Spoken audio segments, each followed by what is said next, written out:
नमस्कार मित्रांनो.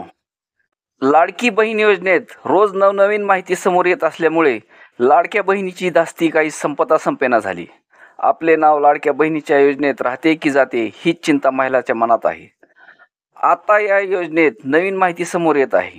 ज्या महिलांच्या कुटुंबात चारचाकी वाहन आहे त्या महिलाच्या घरी जाऊन त्यांच्या आर्थिक परिस्थितीची पडताळणी करण्याचा निर्णय आता झाला आहे. या पडताळणीमुळे लाडक्या बहिणी चिंतित असल्या तरी पडताळणीत ते चारचाकी वाहन कशासाठी घेतले आहे, जसे की उदरनिर्वाहासाठी की घरची परिस्थिती सधन आहे म्हणून घेतली आहे, याची पडताळणी होणार आहे.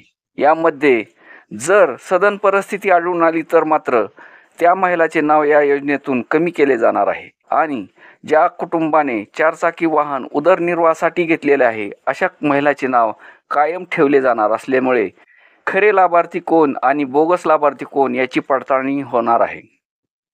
याबरोबरच जे कुटुंबे आयकर भरतात तेही वगळण्यात येणार आहेत. या योजनेमध्ये बऱ्याच सधन कुटुंबांनी लाभ घेतला असला तरी त्यांच्याकडून आतापर्यंत दिलेली रक्कम परत घेतली जाणार नाही. तसेच एका कुटुंबातील अनेक लाभार्थ्यांनी लाभ घेतल्याचे आढळून आले होते, ती संख्याही कमी केली जाणार आहे. आजपर्यंतच्या इतिहासात या योजनेत एवढी लोकप्रिय योजना कोणतीही नाही आणि सर्वात जास्त लाभार्थी असलेली ही योजना आहे. या पडताळणीसाठी अंगणवाडी सेविका आणि पर्यवेक्षिका प्रत्येक घरात जाऊन पडताळणी करणार आहेत. त्यात तुमची आर्थिक परिस्थिती पाहिली जाणार आहे आणि निकषाची पडताळणी केली जाणार आहे.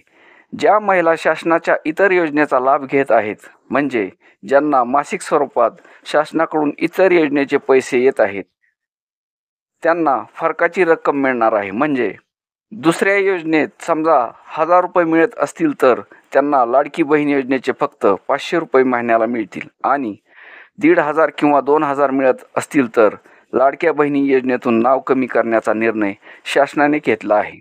तरी तुमच्या घरी पडताळणी करण्यास आलेल्या अंगणवाडी सेविका आणि पर्यवेक्षिका माहिती देताना गोंधळून न जाता व्यवस्थित माहिती द्यावी, म्हणजे तुम्ही पात्र असाल तर तुमच्यासाठी ही योजना भविष्यात चालू राहील आणि महिना 1500 रुपये आणि वाढीव देण्याचा निर्णय घेतला तर महिन्याला 2100 रुपये तुमच्या खात्यावर जमा होतील.